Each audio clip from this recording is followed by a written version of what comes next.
Oh, oh, oh, and welcome back to Fandom Fridays, where we proceed to check out all the fanfics that are not point related. Why? Because sometimes we need to flash back to some of our classic fandoms once in a while. You kind of caught me in the meaning of seeing my old friends. My Charizard, Spyro, Char. My Venusaur, Blade, Venusaur.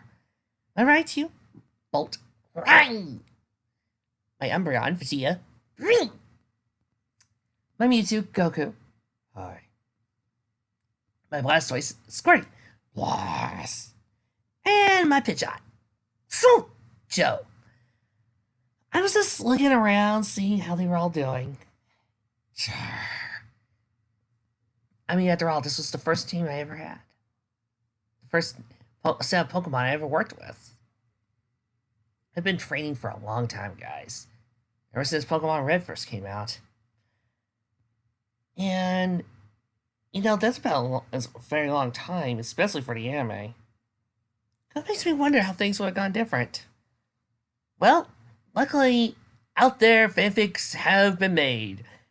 Mainly about how to change to time and see what things would be like at things were different. Like, for instance, what if Ash wasn't a moron? So, without any further ado, please stay here at the Treeberry Memorial Library and proud to present The Road to Be a Master, Kanto Arc.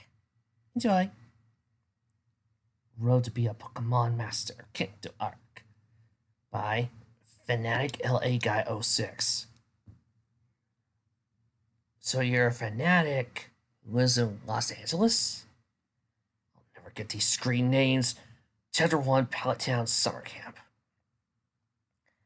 It was a warm, sunny day in Pallet Town. There's not a cloud in the sky. It was the perfect day for summer camp, which is where our setting takes place. Kids were standing side by side on a line, all eager for their next activity. Said activity was going to be a scavenger hunt, which was one of the most anticipated activities at Pallet Town Summer Camp. A young, raven-haired boy with brown eyes at 7 years old was the most eager of the group. His name was Ash Ketchum. Ash was a very kind, if not a little stubborn boy. He loved to explore and go on adventures, which is why he loved scavenger hunts. He always made sure to put his friends and family before anything else. He was to be a Pokemon master. When he turned 10, he was going to set on his journey and win every region, then win the Pokemon League. Next, he would conquer other regions and challenge the Elite Four, best trainers in the world. Of each region, he was determined to become a legend. Another boy in the group was taller than Ash and had his mouth curled to a smirk. His name was Gary Oak. He also had brown eyes and a large, spiky brown hair that went out all over. His grandfather was the most famous Pokemon professor of the Kanto region and was considered the authority on Pokemon. Because of this, Gary had grown to have a very arrogant attitude and loved showing off in front of the other kids, particularly Ash Ketchum. They had been rivals for a very long time and always were competing. Like Ash, Gary's dream was to be a Pokemon master as soon as he became of age. He wanted to destroy any other trainer that crossed his path and gain even more fame to his grandfather. There was also a girl who was very excited for the activity. Her name was Leaf Green. She had brown eyes and long chestnut-colored hair that went down her back. Leaf was a very energetic and bubbly girl who enjoyed making friends with everyone, Pokemon and people alike. Because of this, she was one of the most well-liked kids in Pallet Town. She and Ash were good friends, and enjoyed exploring and playing together. She even managed to get along with the arrogant Gary Oak sometimes, though they weren't as close as she and Ash were. Unlike Ash and Gary, however, she didn't have any interest in being the greatest Pokemon master. Her love of Pokemon exploration inspired her to fill out the Pokedex and gain information on every kind of Pokemon there is. However, there was also one girl in the group who hadn't been very excited for the hunt. Her name was Serena Gabina. She had blue eyes and shoulder-length honey blonde hair, though most of that was covered by the straw hat she was wearing. She was new to Pallet Town and just moved there a few weeks ago. Her mother had sent her to camp and hoped she would make some friends there, but Serena was too shy to talk to anyone. They even attempted to start a conversation a few times, but she couldn't even get much of a response for Serena. Unlike Ash, Gary, and Leaf, Serena didn't have a clear goal in line. Her mother had been a famous Rhyhorn racer, but was now retired. It took Serena only a few times on her mother's Rhyhorn to decide she didn't like following her mother's footsteps. She was always getting thrown off the first few seconds. What could she do with her life? Everything's gonna be a piece of cake. Everyone knows I'm gonna win. Gary said in an arrogant tone, causing the other kids to glare out. Oh yeah, Gary? You might be in us at some other events, but you won't win this time. I can't wait to see that smirk wipe up your face, Ash said to him. This caused Gary to turn his attention to Ash now. Lee sighed worriedly and shook her head. Here came another one of their arguments. Oh yeah, Ashy boy? Everyone here knows you're a loser. Why don't you just go back to your cabin and sit this one out? It'll save you the embarrassment of losing to me again. Gary shot back. There are few things in the world that made Ash angry, but Gary Oak was one of them. Just you wait. I'll go win this time, and then I'll beat you at everything else too. Ash shouted. The two poised and butted heads and growled at each other, silently daring the other to give in first. Leaf rolled her eyes, while Serena and the other kids just stood there quietly, watching. That was when the camp counselor decided to intervene. All right. Break it up, you two. You don't want me to call your parents, do you? The two boys gave each other one last glare before walking back to prospective places in line. Ash's ears burned as he stood next to Leaf. She was watching him with a frown, and Ash knew he had let Gary get to him again. Then Leaf leaned over to Ash and whispered, Ash, you're one of the nicest boys I know. You should let Gary get to you like that. You know he's just trying to make you mad. Ash sighed. Thanks, Leaf. This was like a beat Gary at something and prove that he's as crazy as he thinks he is. Alright, so does everyone understand the rules? No, Mr. Camp Counselor. You just came onto the screen and said, does everyone understand the rules? Counselor asked, receiving a nod from everyone else. Remember, no teaming up. You're to do this alone. There will be counselors at various points around the camp to make sure you don't get lost. I wish we had one of those back when that young boy drowned tragically and his mother went crazy. That poor cook. I hope that boy is in a better place. It's our Dave joke, it's obvious. The first one to find all items will be declared the winner of the scavenger hunt. Most importantly, have fun. You kids ready? All the kids were then handed a basket, a list of things to find. Ash, Gary, and Leaf, and the other kids had determined looks on their faces, except Serena. She gave an unsure look at the list of things to find, going through them in her mind. How could she succeed at this event? She had barely gotten through to the others. She didn't even want to come to this camp in the first place. You excited for this? Ash suddenly asked Serena. Serena almost leaped in surprise at Ash's voice. She slowly turned and saw he was giving her a bright smile. The honey blonde girl averted her eyes away from Ash and silently nodded her head. Great. Another person was attempting to be nice to her. But here she was, not even trying to continue the conversation. Serena couldn't help but think that the boy had a nice smile, though. Not understanding Serena's shyness, Ash shrugged to turn back to the counselor. On your mark, get set, go! The counselor yelled, pumping his fist in the air. The kids then all ran off into different directions, determined to beat one another at the scavenger hunt. Serena was walking through the forest beside the camp by herself. It was already 20 minutes into the scavenger hunt. She only found a couple of items on the list. Then she let out a sigh. She hoped she would at least be able to get through the event. It was going to be her last major one at camp, but since it was the last day, she hadn't made a single friend yet, aside from Leaf, and Ash just now. No one attempted to really talk to her. She hated being the new kid, and wished she wasn't so shy to make new friends. Oh my gosh, I'm okay with this girl. She did hear a rustling in the bush, so I the bush. Hello? Is anybody there? She asked timidly. No response. Hello? She asked again.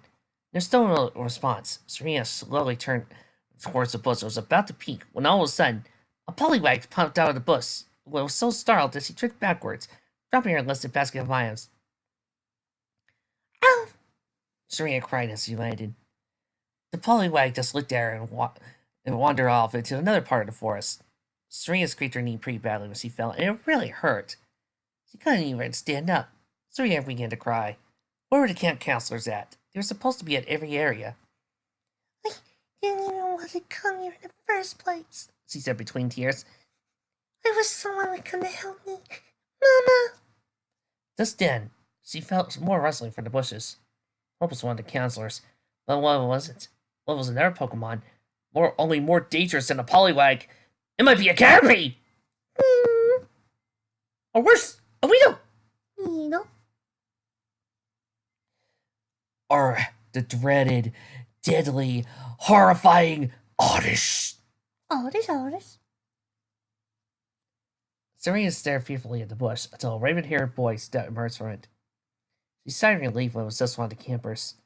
He had been formally introduced, but she believed he was called Ass Ketchum, the boy who tried to speak to her right before the event began. He was still clearly looking for items in the scavenger hunt. Where is it? Ass said to himself. You know Serena. He walked up to her and gave her a warm smile. Hi, You're that girl from earlier. my name's Ass Ketchum. What's yours? I'm Serena. She said timidly. Why are you on the ground, Serena, the raven boy asked. I fell. Now my leg hurts.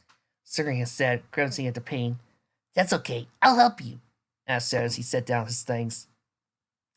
Hey, Dash, Fluttershy, does this look familiar to the two of you?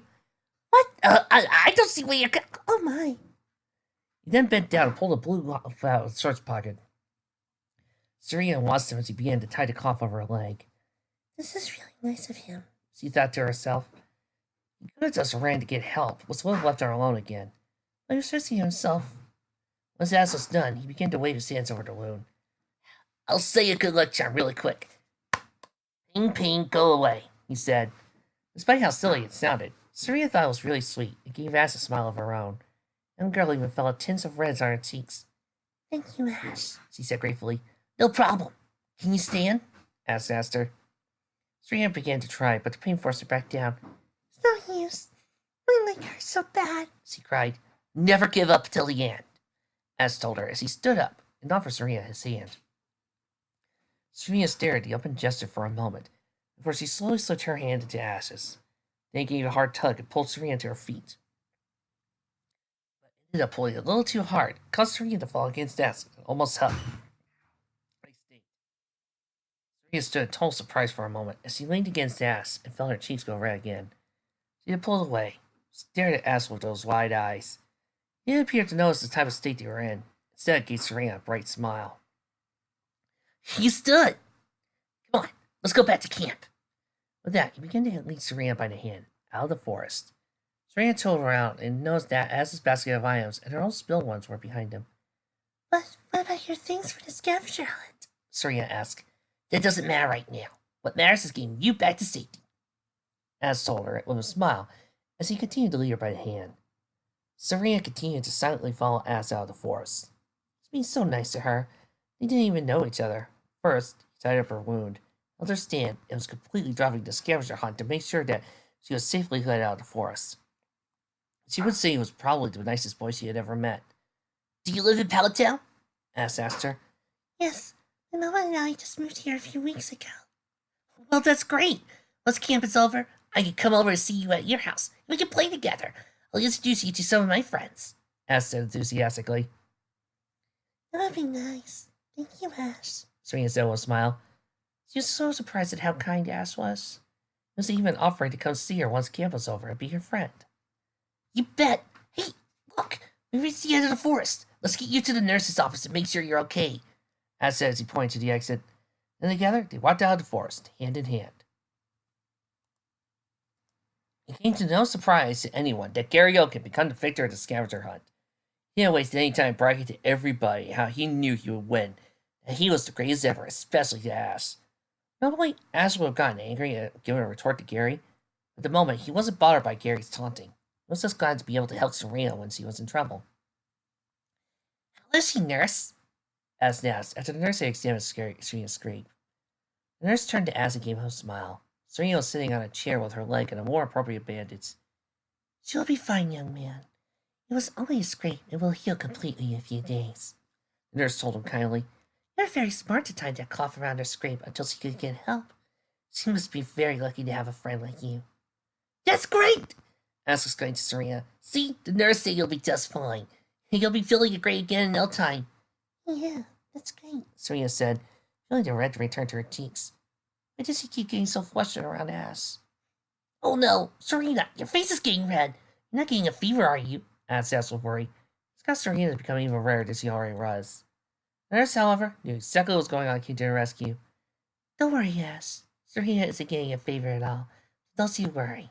I just go back on site while I finish up in here, she told herself. Ah, young love. So sweet, the nurse said to herself. Okay, Ass replied, as he turned around and headed for the door. But before he left, he turned to Serena and gave her a thumbs up. Hey, Serena, let's play cricket real soon. With that, he walked out of the nurse's office, leaving Serena and the nurse alone. Serena still had the blue cough Ass gave her. He brought it around her close to her chest. She watched the young boy go. She felt a wave of sadness wash over her. She hoped she would be able to see Ass again soon.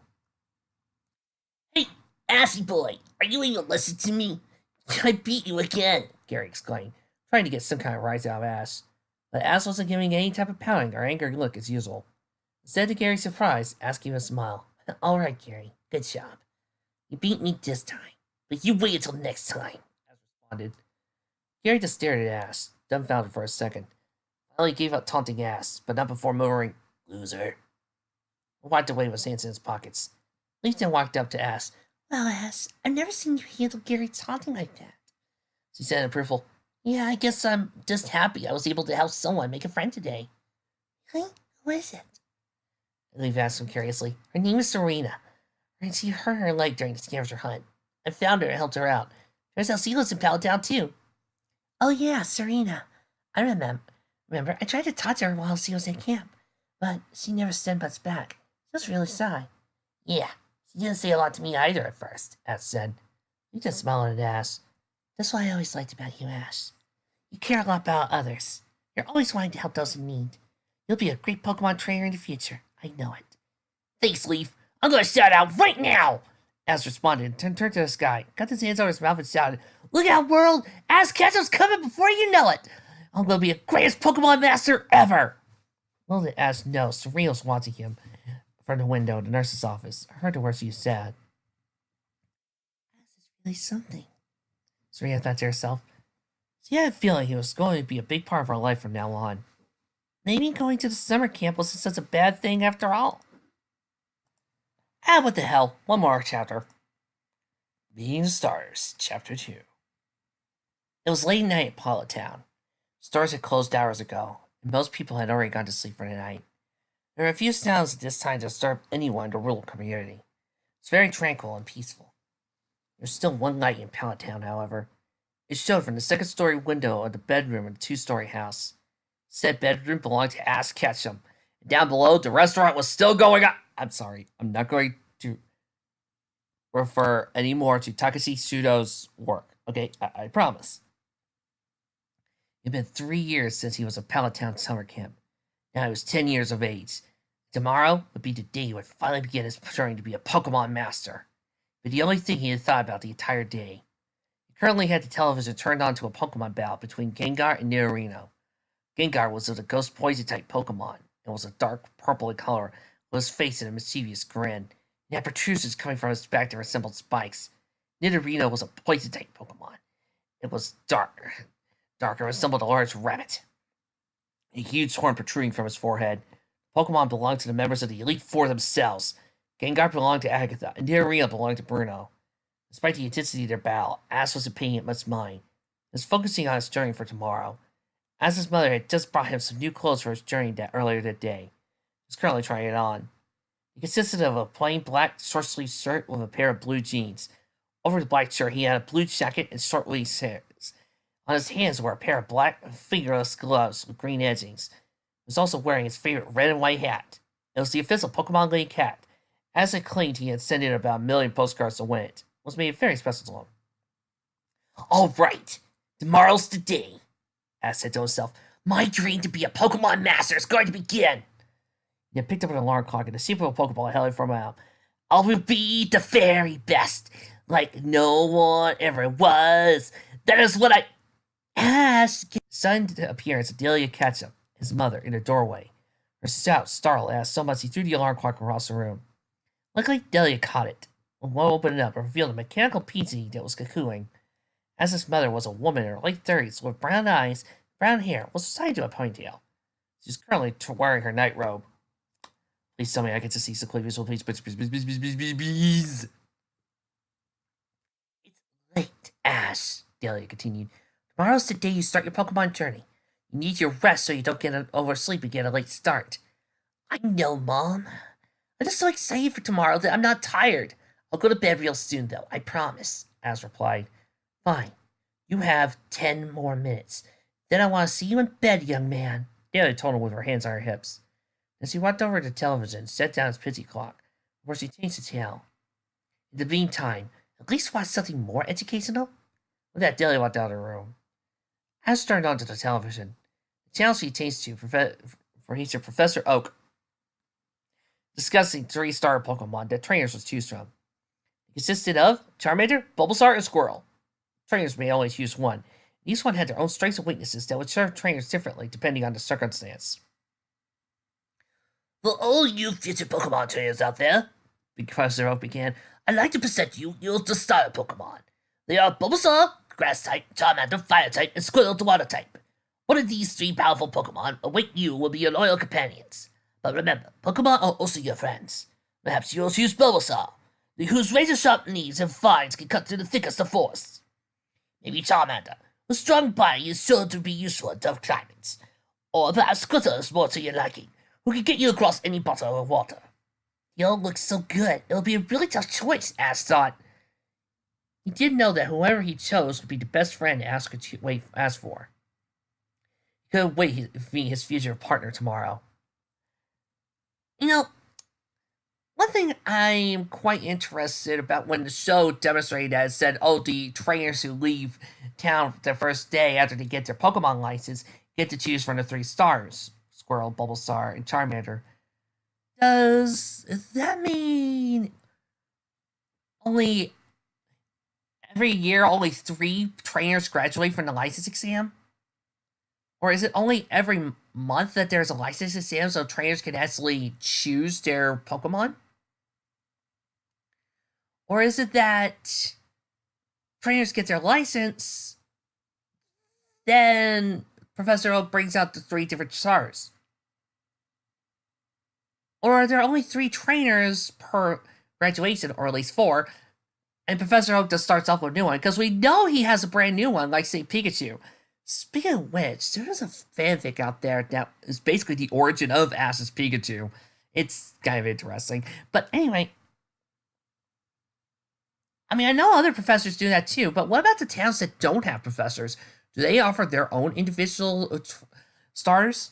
I would love to see the unfortunate town that offers a Magikarp, Feebas, and at least one Honest as their stars. Well, welcome y'all to the fishing town. We like to call ourselves Fisherburg. I'm not a professor, but I am offering you these 3 water types as your stars. We've got Magikarp,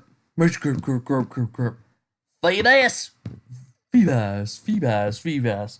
And rounding it up, we got possible Goldeen. Goldeen. Now I know what you're thinking. That these 3, that 2 of them suck eggs. I guarantee you, if you train real hard with one of them, you're gonna get a badass Gyarados. Good luck trying to capture any other Pokemon though, cause it's gonna be hell. Luckily, I hatched this Magikarp myself with a little help of my own Gyarados, who I had personally mate with another female Gyarados, so he does know at least one special egg move. That being, I fooled you. Magikarp can't learn egg moves, I'm sorry. Nope, they can't. I looked it up. Elsewhere in Pallet Town, does a few houses down, a girl with honey blonde hair was already in bed. Like Ash, however, she was unable to get to sleep. This girl was Serena Gambina. She was no longer the super shy girl when she first moved to Pallet Town. She had fit into the Pallet Town crew just fine the past 3 years. She and Leaf had become best friends in that time, did all sorts of things together, whether it be watching movies, talking about the latest thing, or discussing whether Gary or Ash were more clueless. He usually agreed with Ash. Serena valued her friendship with Leaf, so there are some things a girl can never discuss with a boy. Serena and Gary were able to get along most of the time, though they did argue sometimes, nowhere near the intensity or often as Gary and Ash did. Those two were still fierce rivals and competed just about everything. Though Gary wasn't as much of a jerk as he used to be, and could be pretty nice sometimes, he never seemed to let go of that arrogant attitude of his. This was what Serena, as well as Ash and Leaf, couldn't stand about him. Then there was Ash. Ever since that day at summer camp when he had helped her, he had developed a secret crush on Ash. Well, it wasn't really a secret, as the only person who didn't seem to know about it was Ash himself, so he had never known anyone as nice as Ash Ketchum. As he promised, he came over to play with her after summer camp, and had been the one to promptly introduce her to Leaf and Gary. She and Ash had played together all the time, and always had a blast. She could see him only for a minute, and be happy the rest of the day. She had also been the one to get her the hat that she loves to wear now. Oh, by the way, just like to say, much like Slade, I refuse to talk about Ash never aging because, hey, cartoon logic, I'm okay with that. I'm not going to talk about the way the world Pokemon works because, hey, alternate universe, who am I to judge? All right, unless it's a Nazi world, I'm not going to try and intervene. Stupid Prime Directive. And 3, I'm going to discuss about Pokemon battles versus the schemes. Happy birthday, Serena! As said with a smile as he handed her a present. It was Serena's 10th birthday. Serena's mother, Grace, was throwing a birthday party at her house and invited Ash, Leaf, and Gary. Serena already opened all her presents except for Ash's. Thank you, Ash, Serena replied gratefully as she took the present. Serena sat down and began to unwrap it. She couldn't wait to see what her crush had given her. Once she unwrapped it, it revealed a medium-sized box. She opened the box, and inside was a skitty. It was a pink hat with a horizontal stripe was ran across it, and it had a pink brim. I hope you like it, Serena, Ash said a little shyly and rubbed the back of his neck. I know I'm not very good with fashion, but I saw that hat in the store the other day and thought you might look good in it, so... Oh, Ash, I love it, Serena exclaimed. Then she jumped up and gave Ash a big hug, was causing her redden slightly. That's great, I'm glad, he said earnestly. I'm gonna try it on right now. Serena beamed. Then she placed the hat on her head and gave a wink and a smile. How do I look? She asked everyone. Great, very stylish. Yeah, looks okay. Gary shrugged, but Leaf kicked him in the leg. Gary glared at her before he turned back to Serena. Yeah, you look, he said. Serena chuckled before turning back to Ash. Thanks again, Ash. I'll go wear it every day. Yeah, you're welcome, Ash replied. True to her word, ever since Ash had given her that hat, she had worn it every day. It was very stylish, and went well with her outfits. But the best part was that it was a gift from Ash. Her birthday had been a few months ago, and tomorrow was the day she would begin her Pokemon journey as well. The only problem is she had no idea what her goal would be. As Gary and Leaf had known that he wanted to do for a long time. Why couldn't she decide what her goal was? She could only hope that by going on this journey she would find something that caught her interest and pursue it. Furthermore, she didn't want to go on this journey by herself. Serena always believed journeys were better with more than one person. You always have someone looking out for you in case something happened. And it was, of course, more fun to have someone else to talk to. She hoped Leaf, Ash, or even Gary, okay, maybe not Gary, would accept her to accompany them. All these thoughts were swimming through her head. She just couldn't get to sleep. Serena gave a sigh. It's going to be a long night. Today is finally the day! Ash thought as he finished tying his tennis shoes. It was the next morning. He had been waiting for this moment for a long time. Ash was pumped. He ran out of the room, down the stairs, and burst into the kitchen. His mother Delia finished cooking him a big breakfast. Ash, this is the last meal I'm going to cook for you. So I hope you're hungry. I made plenty. She said as he set the plate down on the table. Ash looked hungry in the plate and began to dig in. It consisted of a stack of pancakes with plenty of bacon on the side. Thanks, Mom! Ash said as he began to dig in. Tasted so good. Oh, the poor little pig night. Oh, bro! I'm kidding. I would really miss his mom's cooking while he was gone. Oh, my little baby's going on his Pokemon journey. You're growing up so fast. Delia said as he began to tear up as Ash finished his breakfast. Mom, Ash muttered in an embarrassed tone, but Delia ignored it. Now, Professor Oak is waiting for you. Ash, you go on ahead to the lab. You don't want to be late, do you? Delia asked him. Then Ash looked at the clock. He only had 10 minutes until he was supposed to be at Professor Oak's lab. Oh no, I'm running late! Ash exclaimed as he dashed out of the house. Make sure you stop by the house again before you leave, Delia called after him. Okay! Ash shouted back. Serena, hurry up or you'll be late. Grace, Serena's mother, called out to the stairs after her daughter. I know. I just can't figure out what to wear, though. Serena yelled back. This big something. Grace said in exasperation. Serena came downstairs, and are still in her pink pajamas. I can't decide between these two blouses. What do you think? Serena asked, holding out two blouses for her mother to see. One was a black blouse with a white collar. The other was pretty simple, but it was a different color. It was a light gray color with a black collar. Her mother mused as she examined them before she made a decision. I'd like the gray one with the black collar. All right, that settles it. Black blouse it is. Serena said with delight as she ran back upstairs to her room to change. Wait, you're going to choose the opposite of what I said? I thought you wanted my opinion. Paige said with confusion. She watched her daughter go back upstairs. Serena then turned around, let out a light giggle and wink. The other you choose would definitely be a less fashionable one, she replied, causing Grace to roll her eyes. Just hurry up to change, Grace advised with their watch. Professor Oak said he wanted all of you to be there by 10 o'clock. It's already 9:45. About 2 minutes later, Serena came down in her clothes. Aside from the black blouse with a white collar, her outfit consisted of a pink shirt and went slightly above her knees, black thick high socks, solid black shoes, and of course, the pink hat Dad had given her. Do I look okay, Mom? You look fine. Now go. Just make sure you get your Pokemon to come back here to grab your things, Grace urged. Okay, bye, Mom. Love you. Serena said while waved around the door. Serena also gave a quick goodbye to her mother's Rhyhorn that was walking around the front yard.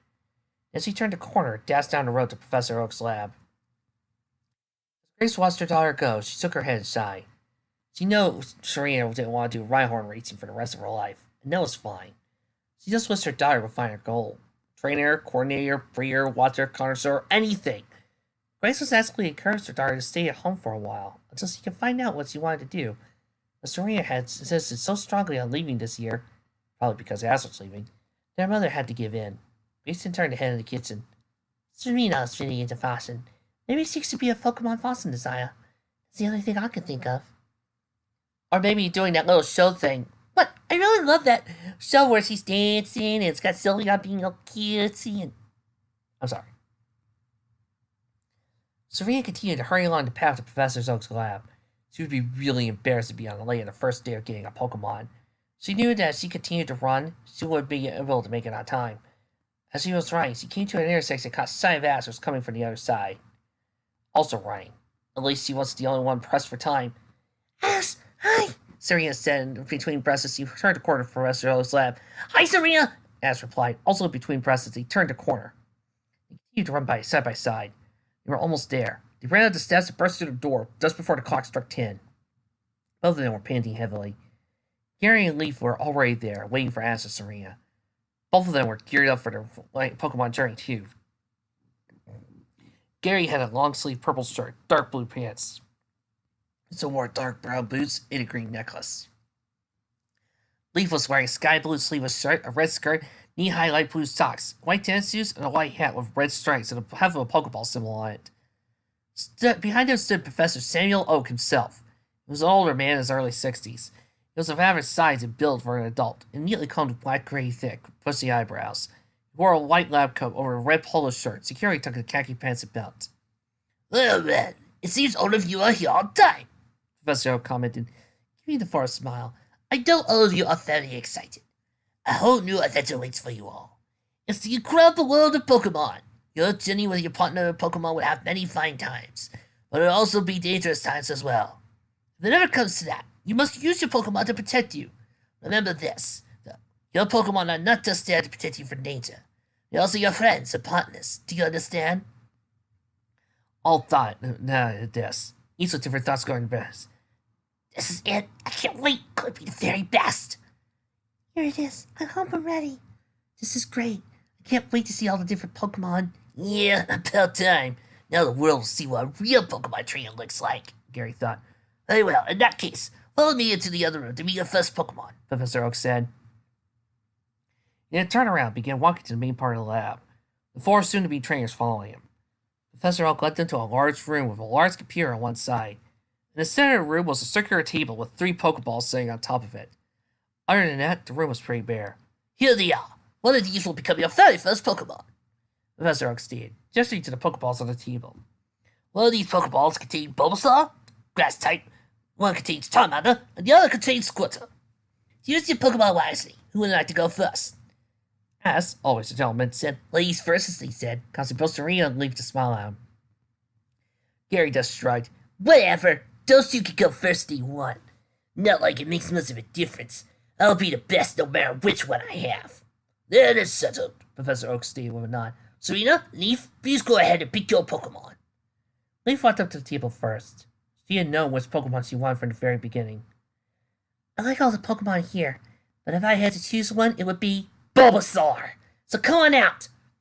She says he grabbed the Pokeball and pushed the center button to open it. Degree? A beam of white light shot out until it materializes as a greatest green dinosaur with a large bulb on its back. Bulbasaur looked around at all the surroundings before I settled on his new trainer. Leaf knelt down as eye level to it. You're so cute, she exclaimed. Would you like to travel with me, Bulbasaur?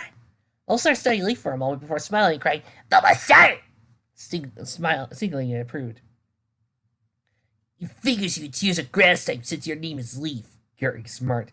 Honestly, Leaf could stick her tongue out at him. Haha, very funny. Serena, why don't you go ahead and pick your next Pokemon? Professor Oak chose. Come on, Serena. I'm really excited what Pokemon you get. Asked Seth, giving her a thumbs up. Serena smiled back at Ass and felt herself blush a bit, but quickly hid from the others. Then she picked up a table and studied the remaining two Pokeballs. The one she chose would be her partner for life. She really had to make sure she used the right one. Squirtle or Charmander? Serena took a few steps and made her decision. Charmander, I choose you, Serena said when she opened the Pokeball to reveal Charmander. An orange salamander Pokemon that stood on two legs and had flame burning at the end of its tail. Char! It ran up and hugged Serena's legs. Serena instantly liked it.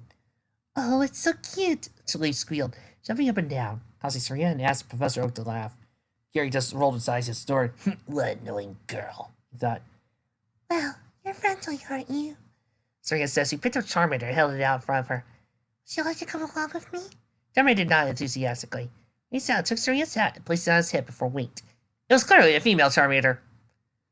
Oh, too cute! Do you like my hat? Charmander replied to hide it again. I got a nickname for you, Charmander. Serena began. I call you Charla. Charmander! He agreed and eyed again. Serena smiled. She believed she had made the right choice for her Pokemon. She just secretly hoped she was good enough for the friendly Pokemon, considering she didn't know what she wanted to do yet. Gary decided he would go next. Walked up to the table looking at the remaining Pokeball. Well, guess that leaves this one for me, he said as he grabbed the Pokeball and opened it. Come out, Squirrel! The Pokeball revealed Squirrel. A light blue turtle Pokemon stood on two legs, and had a curly tail coming out sail. It stood there with its arms crossed and a confident expression on its face. Hey, you look like a tough guy. Why don't you travel with me, Squirrel? We'll conquer anyone in our path.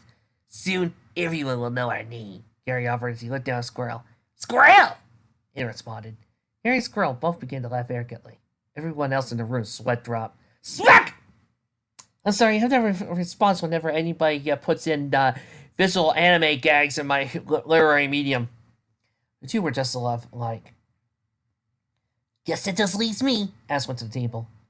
They noticed that something was very wrong. There were only 3 Pokeballs that were on the table and 4 trainers. There weren't any Pokemon left. Everyone else in the room realized this too, got nervous expressions on their faces. Professor Oak? You did have at least 4 Pokemon for us, right? There has to be at least one more for me, isn't there? Serena, Leaf, and Gary looked at Professor Oak. They were wondering the same thing. Professor Oak began to rub the back of his head. Well, there is one other Pokemon for me to give. It is rather different, however. You sure you want it? He asked with an unsure expression. Definitely, I'll take it, asked Sarah with hesitation. If you're sure, Professor Oak said he pushed the button on the side of the table. The center of the table opened up. A small platform rose out of the opening. On the top of the platform was a Pokeball with a small lightning bolt on it. Professor Oak then picked up the Pokeball and gave Ass a serious expression. Okay, Ass. This Pokemon has had bad experiences with humans in the past. It's very distrustful of humans as a result. You had to work very hard for it to even let me come near it. I trusted you to give this Pokemon the love and friendship it deserves. Will you do that? I will, Professor. You can count on me. This Pokemon and I will become the best of friends, Ass replied with a smile. Hey, well, Ass, here you go. Must ask everyone to stand back a few feet and do not start on it. Professor Oak said as he gave Ass the Pokeball.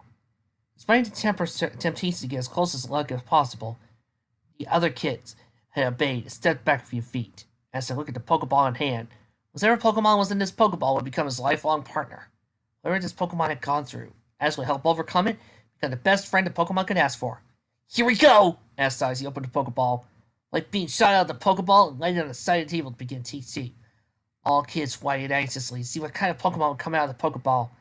The shape of the beam was becoming clearer. Soon it was obvious to everyone it was going to be a Charmander, Bulbasaur, or Squirtle that would come out. The beam finally stopped shooting as the Pokemon began to appear. The Pokemon was yellow in color and looked like a mouse. It had pointed ears and were tipped with black, and one red circle on the end of its cheeks. It also had a lightning bolt-shaped tail. Pikachu! This was a pretty good beginning, I have to say. I know that there's always a temptation when you're doing stories like this to just follow canon for a bit and just switch it up and do alternate things. But I do like it when they actually add things and go the extra mile to look at different perspectives or try to work in new routes. That way, we can get a better story. I like that what this story is trying to pull off with that. So, yeah, a very interesting beginning, and I look forward to the other reading some more chapters one day. That was one down, thousands more to go. See ya next time.